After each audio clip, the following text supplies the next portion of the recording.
see you again. Nice to see you too, Mason. So, who's going to win the Super Bowl this year? It's a little early to tell, but looking at it right now, I would like to see the Chiefs in the Super Bowl. The Patrick, Chiefs. yeah, the Chiefs have a second-year quarterback. He sat on the bench last year, but they traded away their starter just so they could start him this year, and he's been fucking killing it. He scored 10 Has he? touchdowns the first 2 weeks. Because weren't they doing pretty good last year, too? Yeah, no. Last year they did. I think they made the playoffs last year, and then they traded that quarterback away. So, here's my question then. How does a team go from being the best to, not even being on the map the next year? I mean, I know they trade people away, but you look at a team like the Eagles who are not doing so well, and even the Patriots, they're not doing well either. So, what makes a team are they trading away that many players, or what makes them go from a Super Bowl status to not even ranked? Well, so I don't think the Patriots and Eagles are the best example for that, but I would say a couple of years back, if you look at like the Seahawks used to be top dogs, and then they just slowly collapsed. For them, it's not necessarily giving away too many players, because like the Patriots have repeatedly done well, and they haven't had like the same team in the Super Bowl like more than twice. So it's getting rid of like key players, like impact players, people who are too important to lose, and I think that's where teams, I guess, drop. They get rid of like one of their most important players. Now, are players allowed to leave on their own volition? Is that a thing when their contract runs out? Yeah, so when their contract runs out, they can either re-sign or they can uh, find a new team. So that's probably one of the biggest reasons why a team would drop in their success, just because they don't have the money to pay them. Like they have too many important players, and they have to pick and choose which players to keep, or they just yeah, that's basically it. They have to pick and choose at the end of the day. What do you think about LeBron James joining the Lakers? Is that a game changer?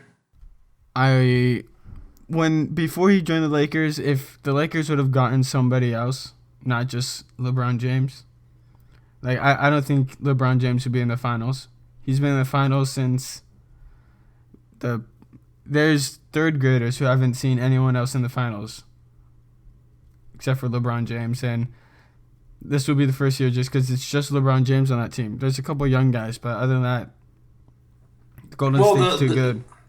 the Lakers are historically uh, very good. I mean, if I'm not mistaken, still the overall wins in all of the NBA is still what is it? Number one Celtics, number two Lakers, due to just the absolute dominance those teams had over the years, and a lot of it was back in the day, but still. So I mean, are you telling me that LeBron? You're telling me that if LeBron's the key player and he was able to make it to the finals, that the rest of his team on the Cavaliers were that much better than the team that the Lakers is bringing to support him, if you're talking supporting players?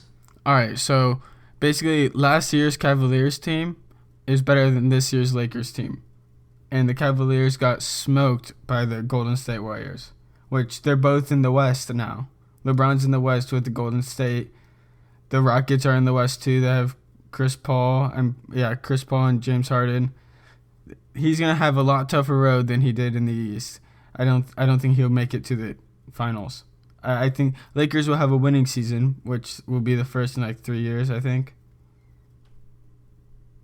they'll go positive, but other than that, they'll win a couple playoff games.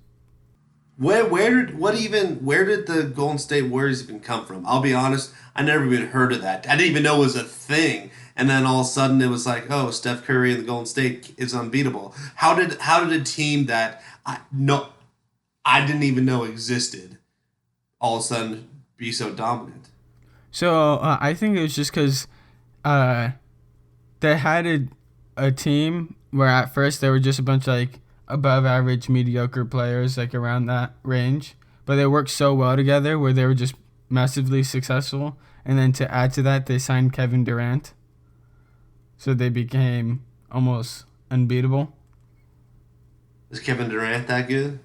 Yeah, Kevin Durant's probably a top 5 player in the league. Steph Curry's the top 5 player in the league. And then they have supporting players on that team who are top 20 players in the league, probably top 15. And at that point, like, so basically they formed a super team just to beat everybody, get get the championship trophy. Where is Golden State? Is that out of Sacramento or? Yeah, I know it's Northern California. That's interesting. I don't know, I've never really paid too much attention to Golden State until recently. Right. I mean, I grew up watching the Lakers. I mean, some our listeners probably don't like that, but I've always hated the Lakers. I don't like that. oh, you're like a Heat fan. Yeah. And Do you I think? was a Heat fan before they got LeBron. Do you think that was a good deal for not even LeBron? I'm thinking before that. When was it when the Lakers got rid of Shaq? Should they? You think keeping Kobe over Shaq was the move? Uh, Long term it was the move. Short term it probably wasn't the move. But I don't know. There's an argument that Shaq is responsible for a couple of Kobe's rings. I love Shaq. Shaq's an awesome guy. I mean, he deserves his own episode. But that man, have you seen the commercial, the Shaqtus? No, I haven't. It's like it's a Super Bowl commercial. I think I don't know what they're sponsoring, but it's super funny. He walks out into they're out in the desert. He's with one of his homies, and he goes, "Check it out. It's the Shaqtus," and it's this cactus that looks like Shaq or has his numbers or something on it. And he's like, "Don't touch it. You can't touch it." And it's just like, I don't know. Shaq does some funny things. He's doing all these commercials, and he's not only commercials, but he owns, what is it, 26 Popeyes in the Atlanta region, something like that, where he really transferred his wealth into infrastructure and into continual businesses that can continue to be successful. Well, yeah, Pretty, and pr- and not just business. I don't know. He's become more of a celebrity too. He's done like he's been in a couple comedy movies, and he's a funny person too. He's not just right. like a super serious guy. I know he's a fun guy Just to on a watch just on on a TV. on a quick business note, though, you look at someone like Shaq, who is extremely wealthy, a celebrity, one of the best athletes ever, and he owns 26 Popeyes, which is, I believe it's 26, but think about how many that is. And they say he owns 26 Popeyes in these couple of counties in part of Atlanta. Like, imagine who the person who owns 1,000 Popeyes. You know what I mean? Like, it's crazy that it seems like he is so rich and owns so many like businesses, and it's like barely even a couple counties. You know what I mean? Like, it's just business is very interesting when you look at people that are just massively successful. It's very interesting. I think just to see success and see the way people grow through business. Well, yeah. So like he came from sports and now he's successful in the business aspect. Like, yeah, he had the money to fund it, but not anyone can just own a restaurant. It still takes work. You know what I mean? Now to own 26 of them, that's nuts.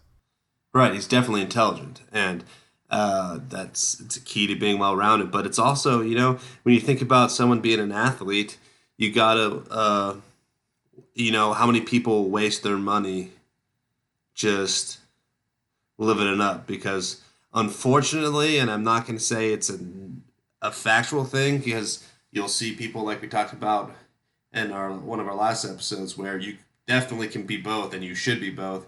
But a lot of times athletes don't focus so much in academics, so they end up wasting all their money just because they don't know what to do with it. But if you just buy yourself a couple of McDonald's, I mean, it's not sexy and it's not desirable, but you're sustainable. You know what I mean? It's always good to transfer your money into something that's not just, savings. Well, like especially in sports where you only play until you're like 35 in a lot of Right. sports. So what do you do after you're 35? You have all this money. It's gonna run out if you don't do anything. Right. No, So like completely. you throw it in a couple restaurants. You could even do that while you're still playing. So by the time you're out, it's fully developed and you're just hanging out. You have a constant flow of income, especially 26 Popeyes. 26 Popeyes that has to bring in a couple million a year. Right. And yeah, it's interesting, and I think that connection there is something to really not take for granted. Is that it's not even education, because I mean that's what we're going to talk about today. Is just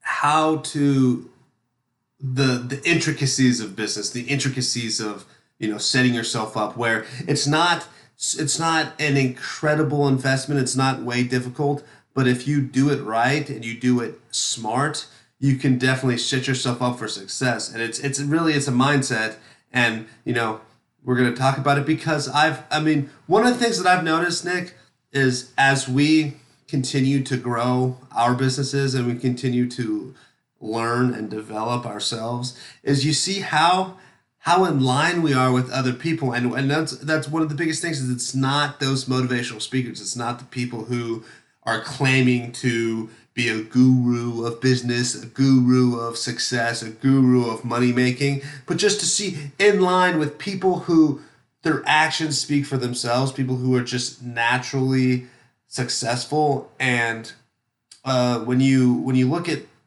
the way they do business and the way they lead their lives and the things that they have done to be successful themselves, you start to see a connection. And I'm honestly very proud of it. I'm very proud that, because I mean, we talk about the need for connections a lot, but I think when we first started, we didn't like go out there and start to build connections with people. I think we did the vast majority of the groundwork ourselves, just you and me, and just to see how we created so much on our own, and it happens to be exactly in line with a multitude of other successful people. It's I don't know, it's something to be proud of.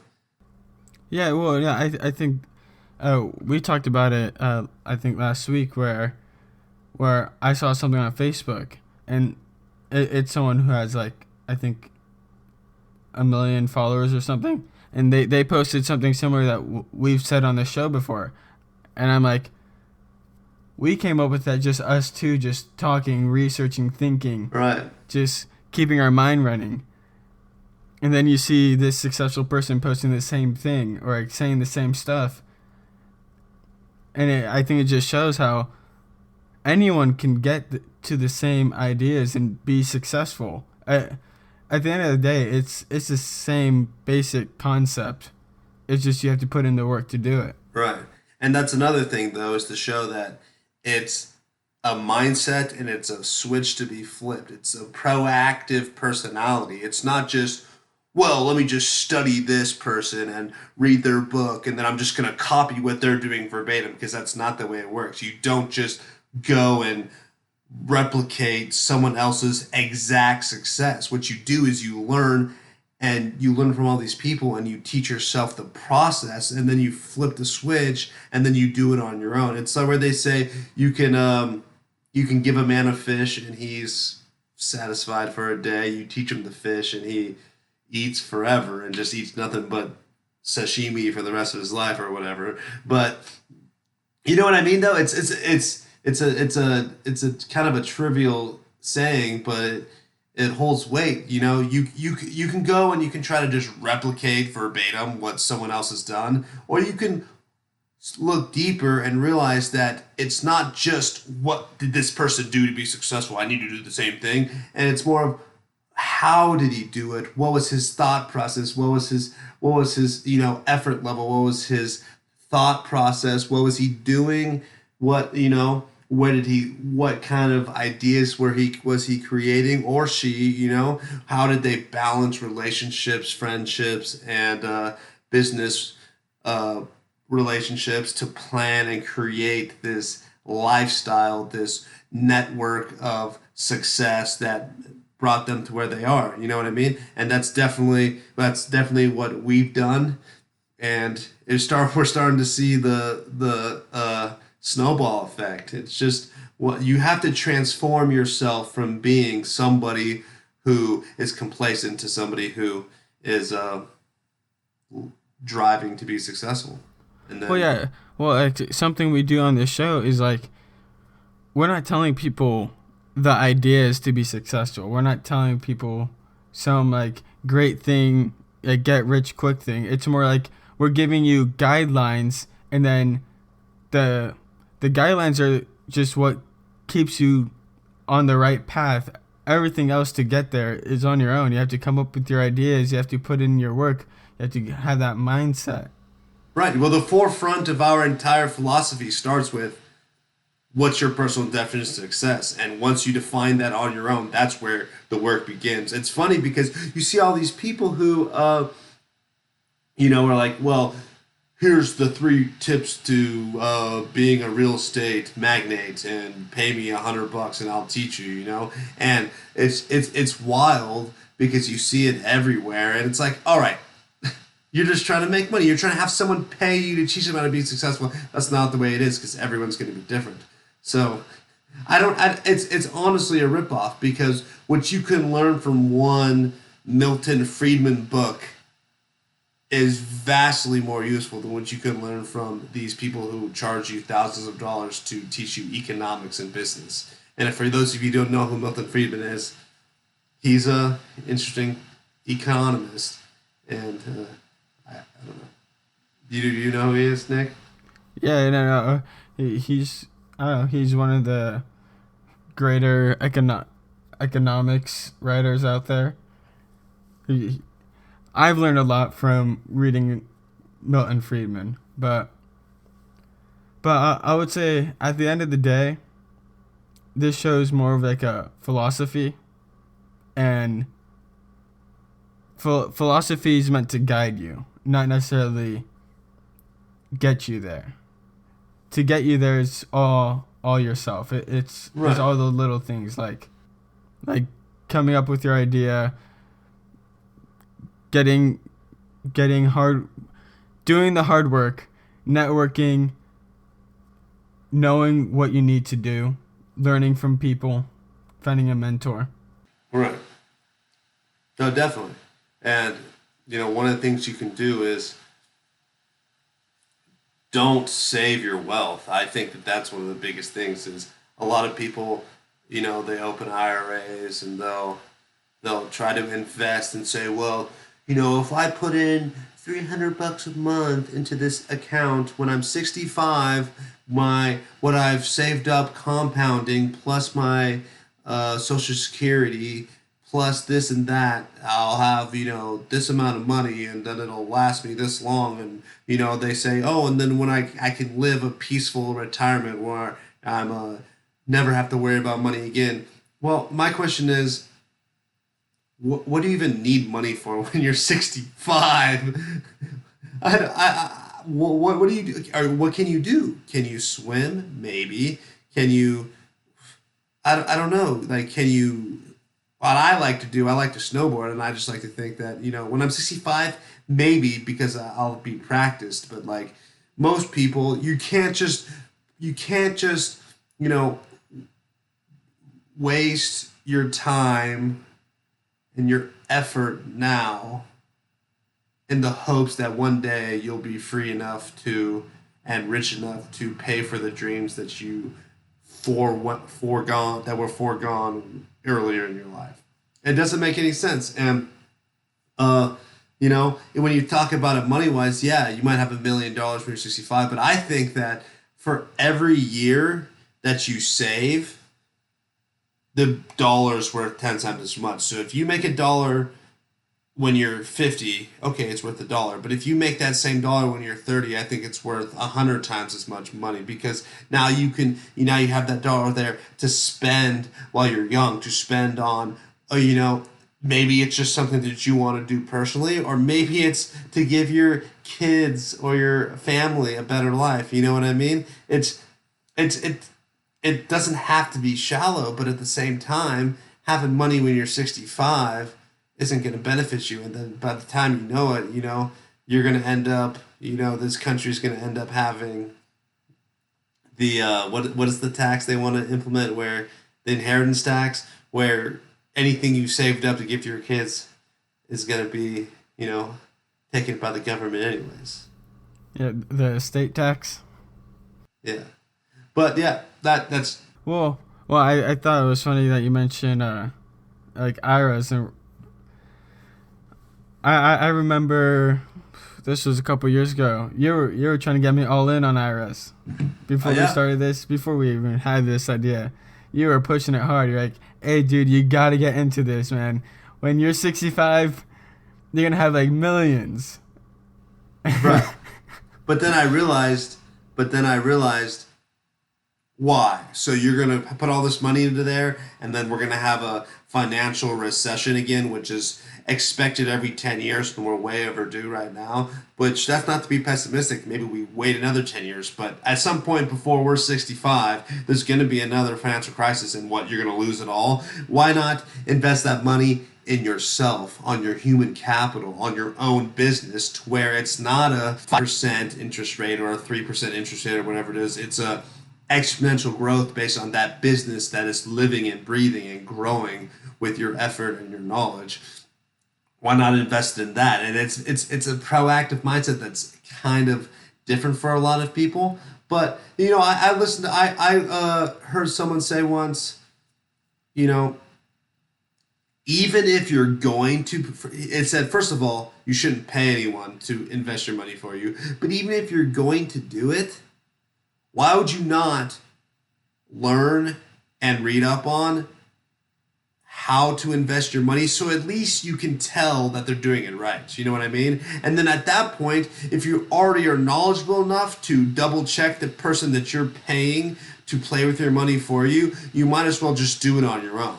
Why would you ever have someone else invest your money for you? And why would you invest it at all? Because if you are comfortable and you're experienced enough in investing money, why would you ever just give it to a bank? Why would you not invest in a company, in something that has more potential? And yeah, it might be a little bit riskier than an index fund that's going to just give you a flat amount of money and is, long term expected to make you, a certain amount of money over the next 30 years. But why? Well, why not? Why not have fun with it? First of all, why? I mean, and who knows? Who knows what you can accomplish? Invest it in yourself. Invest it in your human capital. Invest it in your own personal business. That's the way I look at it.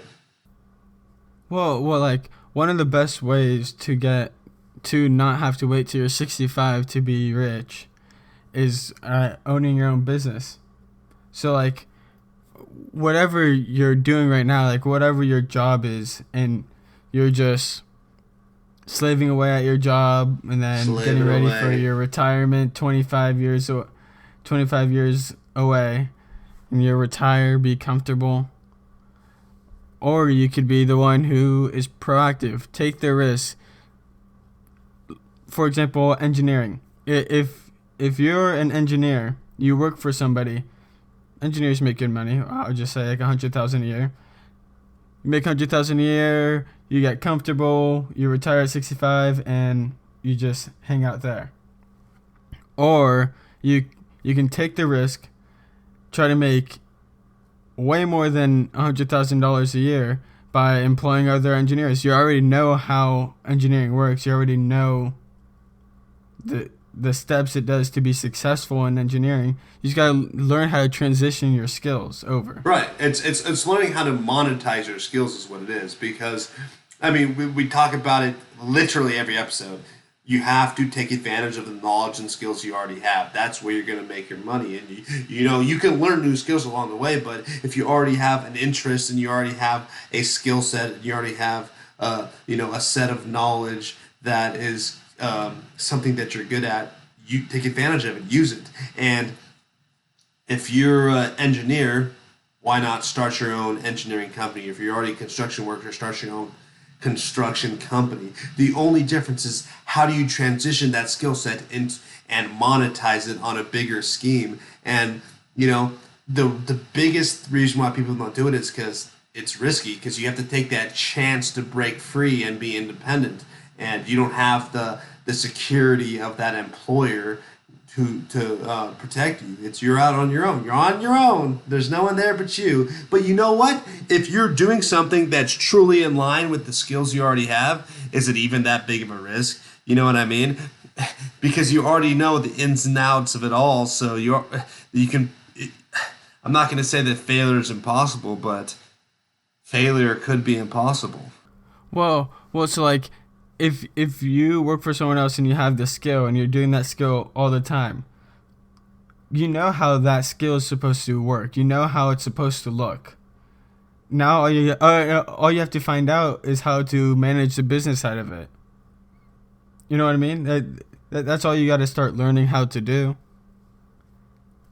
And I don't think that involves like school or anything. I would say school, or this will take us to our next point actually. School is probably, I think, irrelevant when it comes to getting rich.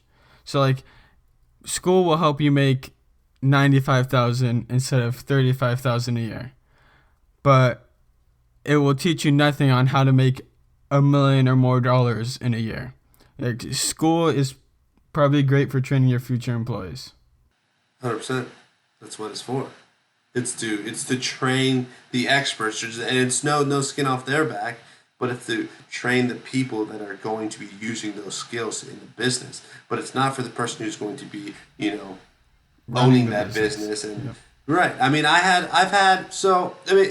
this is where it comes back to it being a perspective, because I've talked to people and it was a complete open setting. It was there. I mean, and they were trying to give advice. It was an older person. They were trying to give advice, and they said, "Hey, you got to find a location that offers the job that you want in the right business, and then you got to, maybe you have to accept 40 grand a year, 30 grand a year for the first couple years, and then you can upgrade, because then at that point, you've got the job experience, and then you can make 60 grand a year." And he's like, "Oh, and then I have a buddy who's, he's making, he just got a raise. He's making 90 grand a year, and he's got like 3 or 4 years, and then he'll retire. Like, hopefully one day you guys can all do that as well." And I'm like, so this man is retiring at 90 grand a year, which is not bad, but what? So for the first 5 years, he took in 40 grand a year. Then he got a promotion, made 60, and if you start your own business, you can make way more than that. The average small business makes between 300 and 500 grand a year. And, I guess the first thing I'd say is that people might go, well, it's hard to make your own business. Yeah, it's not going to happen overnight, but it's also not going to take 30 years. If you actually invest your time properly and you invest your energy properly, it takes about 3 to 7 years to be successful. And I think that's a perfect amount, because it weeds out all the people who are just trying to get rich quick. But it also, it's not that long. What is 3 to 7 years, really? Well, yeah, I've talked about it before. Average age, I think, is 78. 3 to 7 years or I'll just say 77, just 11. You live 11 times longer than right. The amount of time it would take you to be successful. Let's say you start when you're 20, 27. You have a successful business making $300,000 to $500,000 a year, and possibly even more if you have the right idea, the work ethic. I just don't see how someone how people can get comfortable like that. You know what I mean? Get comfortable with the 60 grand a year and just retire with that. I also think, so we're talking in terms of money, because it's the one thing that is synonymous with any business you own. So, you know, you're going to create your own business, it's going to be unique to you, and that's very important. But that's the reason why we're talking in terms of money, is because that's the one thing that connects all business. So we're not saying like I would never move to Wall Street. Newsflash, I would never move to Wall Street, join the rat race just to make money. I don't care if I'm making $1 million. You know, I know a couple people that work out there, and no joke, they work 20 hours a day, and you know how they stay awake? They do a lot of cocaine, and I mean, no skin off cocaine's back if that's your thing, but at the same time, that's a rat race, you know, doing a job that you probably don't enjoy. So, I mean, we're not here to focus on money, but the point is, if you're making 60K and you're also an employee, so you're probably not doing a job that you entirely love, it's not the move. It's not the move. Well, yeah, well, and you see the other thing about having your own business. So yeah, we talked about earlier. You can have that savings account, 65. You spend probably more than half of it because it's probably not enough to last you too long. So you spend probably more than half of it, and then you pass away. Your kids get the little bit left. If you The thing about like having your own business is like you have the possibility to hand that down to your kids after you're all done. You know what I mean? Right. That's just, I don't know. I guess it's more of a legacy thing It to is. me. It's more meaning. Right. And then you if you even extrapolate that out and you think about it, if you're a professional athlete, full on pro, the best of the best, and I'm not actually no, not the best of the best, but if you're making $1 million a year playing sports, let's talk NFL because it is the season of football. What you let's say so what do you have to you have to finish college, right? So you're 22, 23, 23, right? So you're 23, you're in the NFL. What do you have? 10 years? What as how what's the average age? Tom Brady's 40, but he's also a quarterback. As a lineman, do you even have 10 years? Lineman probably lasts around 34, maybe 35. So you might have, let's say you have 10 years, you make $1 million a year, $10 million. All right, let's say it's easy math. But you start a business. Let's say you don't even start your business till you're 35, but you make 500 grand a year, and you have a business for 50 years. You can be 90 years old, still taking in the benefits of a business. It's you can do whatever you want, but you should always look to transition into a way to control your own source of income because it doesn't end. It's exponential, and it's you can, in the long run you're going to make more money than a professional athlete. You're going to make more money than a celebrity. You're going to make more money than a politician. It's it's the move. The director of the CIA makes like at best 200 grand a year. You know, and look at all the responsibility he has. And he probably is doing the job because he loves it, but why not do both? Why not be a Shaq? You do what you love, but at the same time, you prep yourself for when it all comes to an end and it's time for you to. Um, Well, the thing about like the CIA director is like that's not like a permanent job, you know? He's doing that for 8 years if he's lucky. Or if he's lucky, the next president will keep him there 24 years. You know what I mean? But after that, it's all done. And you're making 200 grand a year. Maybe you get your pension. I don't know if it's a pension job, but maybe you get a pension. But at that, now what do you do?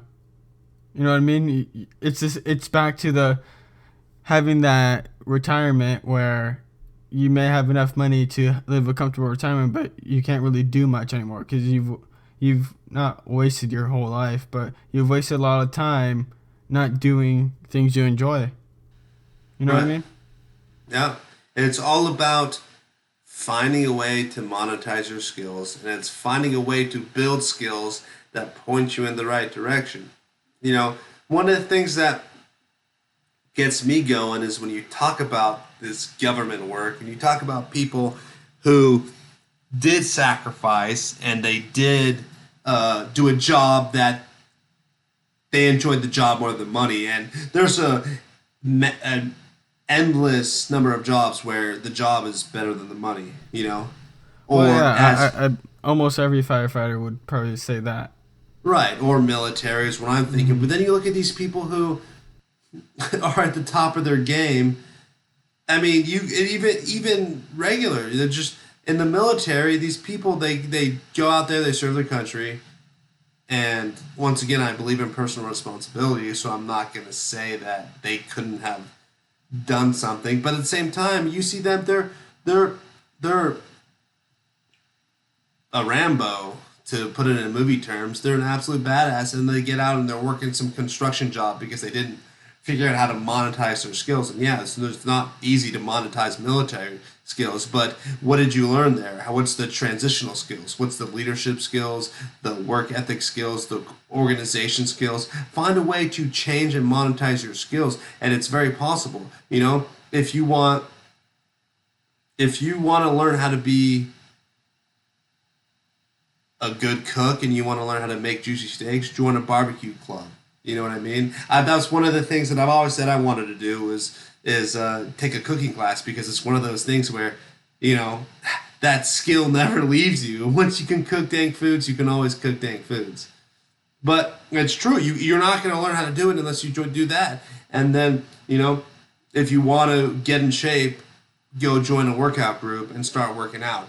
That's the facts. And if you want to learn how to be a self-sustaining, wealthy human being who has a business that they run and who is making money passively and doesn't have to grind their ass off for some employer who more often than not is going to be an asshole, well, then you're going to have to actually invest time into doing that.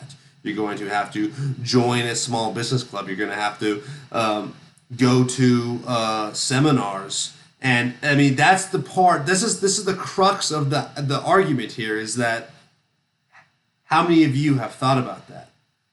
I mean, me and Nick have gone to a couple things, but even then, it's difficult to say, hey, I'm going to go drive an hour to go to some sort of convention of small business owners, but why not? If you're trying to make the connections with people that are going to actually help you achieve that vision of success, you're going to have to go meet them. And it's not going to be wherever you are. Most likely you're going to have to go out there and be proactive about it. Was it Warren Buffett, the 33 what was it? 3366. Oh no, that was Ty Lopez who said that, and it was the rule of 33. You spend 33% of your time with people. I don't want beneath sounds degrading, but beneath you, like people you're probably mentoring or training, and then 33% of your time with people at your level, and then 33% of your time with someone above you, someone who's doing what you want to do, but Right. is successful at it. And that's why it's important to join like these groups or go to these conventions, because when you can go out there and find yourself a partner, someone who wants to do the same thing, and now you have two people pursuing the same thing and working together, higher chance of success. And you can also find yourself a mentor. Like, what better teacher is there than someone who's already doing what you want to do? Right. Who's someone's already running some similar business. Right. And think about how much time you spend trying to learn something. When you go up to someone who has 10 years experience and just say, hey man, like, can you teach me some things? First of all, they're probably going to be like, wow, am I actually that successful that someone is asking me for advice? They're going to be ecstatic to teach you. And second of all, you can get 10 years worth of experience in a couple hours of conversation. It's it's a no-brainer, but you got to go out there and be proactive and find these people and meet these people. Yeah, and I'd probably say one of the last things really is don't take money advice from poor people. That really it's not even just money advice. It's it's an analogy practically. Don't take advice from someone who isn't doing what you're doing or isn't If you want to succeeding. be, if you want to be a nuclear physicist, don't ask the English professor how to do it. You go ask the nuclear physicist. If you want to go and be a professional MMA fighter, you're not going to ask Nick Vangochea how to do it. You're If you right. want, you're not gonna ask me either. You're not gonna ask either of us. But if you want to be a millionaire, a self-sustaining, whether it's money based or not, if you want to have a self-sustaining business, you're gonna go have to ask someone who built the self-sustaining business, and that's where you're gonna learn from. You can't take advice from someone who now one of the biggest things goes way back and we should probably hit on it more, but the three keys to success: know what you want, take massive risks to achieve it, and don't let anyone tell you that you can't.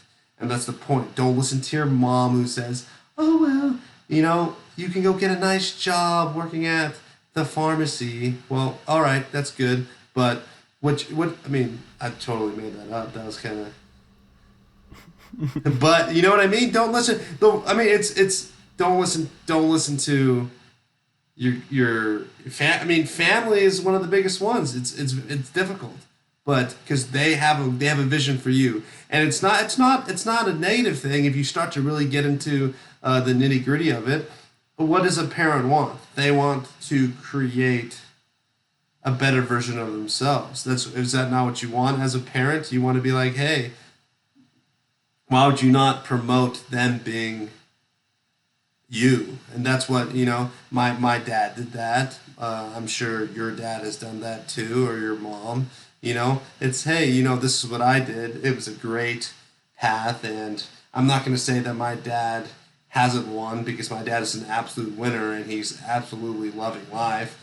But at the same time, it's hard to be like, well, you could be me or you could do something more, and they're gonna not it's gonna be difficult for people to say that to you, so you gotta not listen to the haters straight up. Yeah, and well, I feel like another thing that people get caught up in is like you see like these advertisements, like these gurus, like they're selling courses, like you talked about earlier. They're selling courses, and you see them pose in front of cars that they rented, and they're posing with girls like, "Oh, get rich like me." The your best bet is to find someone local who isn't trying to sell you anything, and they'll give you all the information you need for free. And and basically when it comes to that is you just gotta respect them. You gotta respect their time. Like they're giving you a great amount of knowledge. Respect their time. Add value to their life. Do their hobbies with them, Yeah. and you also learn a lot. And that's probably one of the best people to take advice from. Right. Someone who's already doing that thing. A mentor. Yeah. Everyone needs a mentor. And last but not least, you got to start playing golf. That's the key.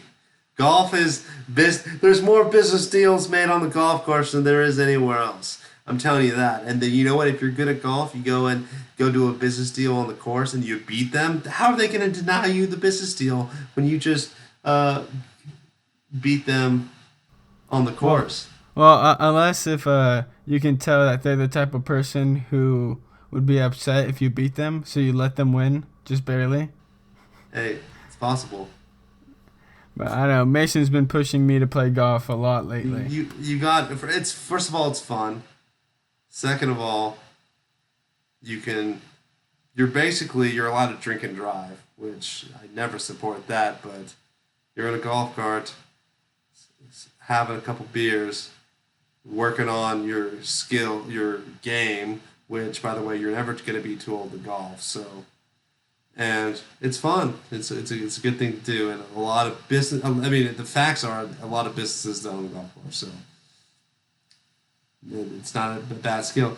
But yeah, I'd say the real last thing that we'll say is there's a rumor that money changes a person and that it's going to make you a shitty person. That's not the truth at all. It's the farthest thing from the truth. The fact is that all it does, all money does, is amplify the person's character 100 times over, which is true. It's if you're a shitty person and you give them $1 million, they're gonna have $1 million worth of shitty actions. But if you give a good person, $1 million, you know what? Maybe they change the world. That's the facts. There's all of you out there who go, well, I don't want money because, I think that I don't want to be, like the Kardashians or whatever.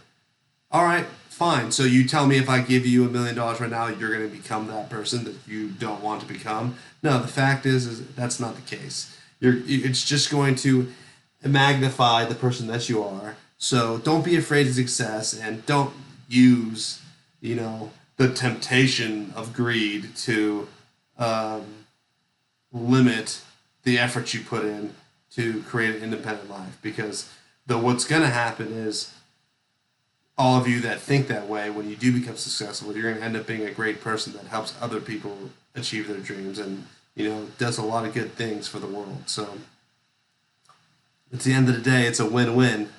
I don't know how many times me and Nick can convince you that you might as well get out there and start being a winner, start living a free life, an independent life, monetarily and occupationally free life. Doing something you love to do. Do what you love to do, make an incredible amount of money, and help your family, help your friends, and help anyone else you want to, because now you have the resources and the ability to do whatever you want. So if you want to be a shitty person, yeah, you have the resources to do that, but you also have the resources to